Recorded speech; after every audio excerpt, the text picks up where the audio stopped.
狮子座24年元旦快乐！来说说开年一季度1月到3月，你们的生活会发生哪些事呢？先记住一个点啊，只要这个坑不踩，未来3个月你们就是很顺的。这个坑是什么呢？就是不要投某资，不要做偏财，不要随意的去轻信他人的承诺。如果是自己给出的承诺，这个时候千万要做到，要不然的话容易被别人纠责。如果23年年中到下半年已经踩坑的狮子座，这个时候一定要及时止损，避免加大投入。如果有一些问题，那个时候遇到了瓶颈，这个时候一定要积极处理，因为一季度狮子座走的是事业正财，正财很旺，大吉星木星高挂在星盘的事业宫，而象征困境的土星呢是在偏财的宫位，所以一方面一定要去杜绝风险性的东西，这个时候要相信自己努力的运气，不要相信投机的运气。狮子座一季度有一个很妙的运，就是这个土星和木星它形成了一个6分相，这个6分相代表一种转机，对你们来说就是一个是财，一个是事业，所以狮子座的事业读书财方面呢转向了收心，你们会比过往更冷静理性，对自己的事业呢也更有责任感，比如说已经答应做到的就会负责任去完成，无论自己是否喜欢，会坚持履约，按时交付，遇到问题呢也会相对冷静的去分析和处理。更棒的是，面对一些看似风光或者是诱惑巨大的机会，有了抵御能力，比起去年成熟了很多。在23年的时候，不论是多大年纪的狮子座，肯定是有因为一些人事物关系上头过，比如看着挺好的，感觉是个机会啊，想着自己如果能够靠上的话，够上的话会如何如何，想得很美好，结果呢实际发现不咋样，或者是有一些事后来的一个发展也不在自己可控的范围内，自己也靠不上，也玩不了，还可能一不小心呢被坑，所以呢是有一些后悔的情绪的。因此呢24年狮子座会回归到自己更适合的一个专业和职业道路上，走有自己特色的道路，另辟蹊径，更懂得了沉淀的力量，虽然慢但是走得稳。因此呢有一些狮子座也会回归老本行，旧东家，或者呢把原本接触涉猎过的业务呢让自己做的有更深的这样的一个体会和领悟，使得自己能够真正的靠这个挣取收入，不论是创业也好，副业也好，你们这个时候都是有不错的一个正财运的累积的，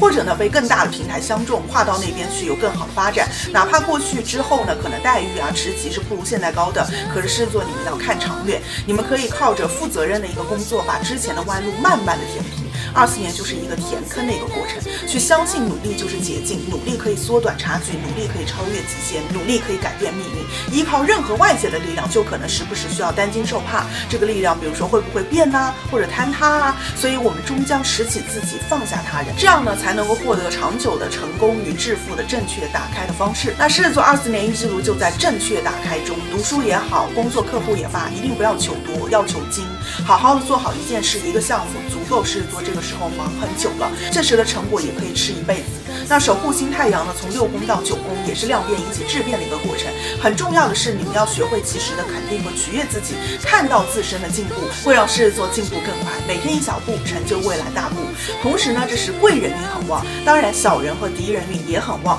一些权力斗争啊、舆论啊、恶势力啊、官司纠纷啊等等。但是这个贵人足够的强，10宫那可是大贵人，地位权力高，能够管住事儿，所以狮子座遇到瓶颈呢，就要主动去找这样的人，一定能够获得比较给力的帮扶，让你们不吃亏。对于一部分狮子座来说呢，从去年开始可能就在蛰伏忍耐，有很多的不公平，也可能在等待一些时机啊。恰如猛狮卧荒丘，潜伏爪牙忍受，明明是凶猛的狮子，偏偏蜷缩在一个荒凉的境地之中，只能暗中去收起爪牙，忍耐等待时机。一季度的狮子座呢，就迎来了这样的一个时机，正义终将到来。所以呢，你们要躲开财，但靠近权。有一些人呢，他不一定有财，但是他在这个地方就是有权威性，说话就是好事。比如说他能够给自己介绍工作啊，找关系啊，狮子座就可以靠近他们，借他们的力。爱情人际方面呢，金星从6宫工作宫到8宫天财宫，说明单身的狮子座遇到的对象条件都不差啊，至少是经济适用型，有一些还是多金的，或者有当地户口，有比较有分量的身份等等，都是可以考虑往结婚方向发展的。因为木星走到了结婚生子的位置，有一部分呢是旧人，原本就在狮子座身边绕了，还有一部分是新人。只不过呢，这个恋情可能不算是很好玩，因为有很多的现实的问题需要去探讨，需要去面对。结婚生子本来就是现实而严肃的嘛，那话题可能都是围绕这些。但是凭喜欢而结的婚呢，也不符合婚姻和家庭的一个本质。所以呢，狮子座身边合适的人，真心建议这个时候自己可以好好的考虑一下，也可以多听听长辈的意见啊，到底这个人那个人哪一个会更好？这个时候长辈也是自己的贵人。有伴侣的呢，这个时候可能会一起去共创什么东西，双方关系会在现实层面捆绑的更加紧密啊，也就是说受到对方的影影响会比较大，比如说一方的事业和财可能会影响到另一方。因此呢，这个时候就是夫妻同心，其利断金，不要让双方受到外界任何因素的干扰，就可以坚定的往前推很多的事。整体呢，未来3个月狮子座周围的环境依然是很激烈的竞争或者是争斗，复杂的一些情势，但是你们会静下心来，沉淀自己，审视自己，提高自己，从而胜利。从现实目标到人际关系，你们都会做取舍和精简，只保留真正对你们来说有帮助、值得投入的一些人事关系。我想很多狮子座都会因历经岁月的沉淀，在24年成就厚重人生。那要祝狮子座新年大吉，累积生命，畅享生活，梦想成真。我是艾达范老师，用星座和心理学教你更好的规划生活。我们下期见，拜拜。